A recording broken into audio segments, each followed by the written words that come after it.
Selamat datang di channel Info Harian Guru dan ASN.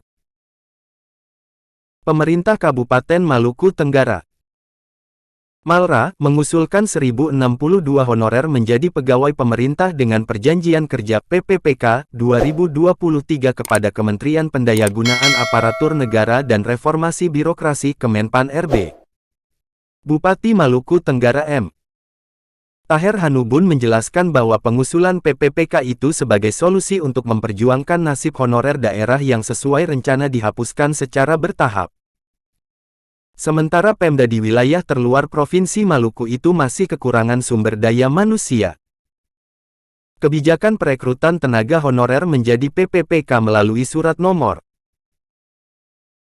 810/2203 Setda Malra tanggal 12 Juli tahun 2022 telah diusulkan kepada Kementerian Pan RB karena kebutuhan ASN Aparatur Sipil Negara Maluku Tenggara sebanyak 1062 formasi, kata Taher. Adapun perincian formasi PPPK 2023 yang diusulkan Pemkab Malra kepada Kemenpan RB, yakni tenaga guru sebanyak 312, tenaga kesehatan 46, dan tenaga teknis 604. Khusus untuk tenaga guru. Sesuai hasil rapat koordinasi pada tanggal 4 Juli tahun 2022 di Makassar, Sulawesi Selatan, yang diikuti BKPSDM dan Dinas Pendidikan Maluku Tenggara, sudah ada kejelasan dari Kementerian Pendidikan, Kebudayaan, Riset dan Teknologi bahwa Malra mendapat kuota sebanyak 312. Jumlah tersebut terdiri atas sisa kuota 2021 sebanyak 140 formasi, ditambah usulan 2022 sejumlah 124 dan 2023 sejumlah 48. Pengisian formasi itu akan diprioritaskan bagi guru yang memenuhi batas minimal passing grade seleksi PPPK Guru 2021 sebanyak 4 orang. Kemudian, guru non-ASN yang memenuhi passing grade seleksi PPPK 2021 ada 7 orang. Selanjutnya, guru swasta yang memenuhi passing grade seleksi PPPK 2021 sejumlah 3 orang. Berikutnya, honorer kategori 2 ada 4 orang, serta guru non-ASN di sekolah negeri yang terdaftar pada data pokok pendidikan, Dapodik, dan memiliki masa kerja paling rendah 3 tahun berjumlah 100.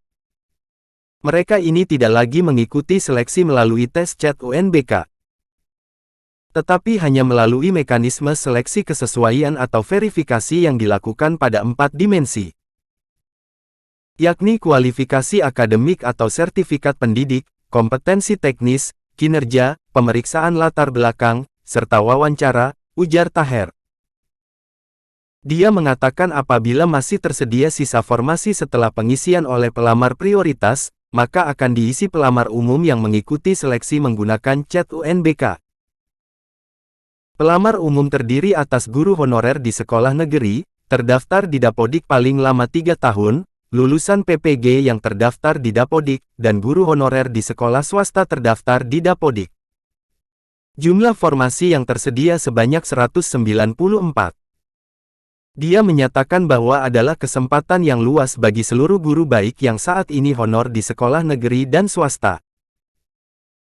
Kami berharap tahun 2022 ini kebutuhan tenaga guru di sekolah Maluku Tenggara dapat terpenuhi dan yang lebih utama nasib rekan-rekan guru honorer yang selama ini dinanti-nantikan dapat terwujud, kata Taher. Sementara itu, khusus untuk tenaga kesehatan, Taher mengaku memperoleh laporan sudah dilakukan pendataan tenaga kesehatan yang sudah mengabdi atau honorer di Pemkab Maluku Tenggara melalui SISDMK. Sistem Informasi Sumber Daya Manusia Kesehatan, yang jumlahnya ada 590 orang. Mudah-mudahan melalui kebijakan afirmasi pemerintah, mereka seluruhnya akan diangkat menjadi PPPK sehingga kebutuhan tenaga kesehatan tahun 2022 dan nasib tenaga honorer bidang kesehatan bisa terjawab, harapnya. Ia menambahkan pengusulan formasi ini menindaklanjuti kebijakan Kementerian Pan RB yang mengeluarkan Surat Menteri Pan RB nomor B-1522-M.SM, pukul 1, 2022 tanggal 22 Juli tahun 2022 perihal pendataan tenaga non-ASN di lingkungan instansi pemerintah. Menurut Taher, kebijakan Kementerian Pan-RB ini merupakan jawaban atas aspirasi yang diperjuangkan banyak kepala daerah ke pusat untuk nasib tenaga honorer yang selama ini bekerja dan mengabdi untuk daerah.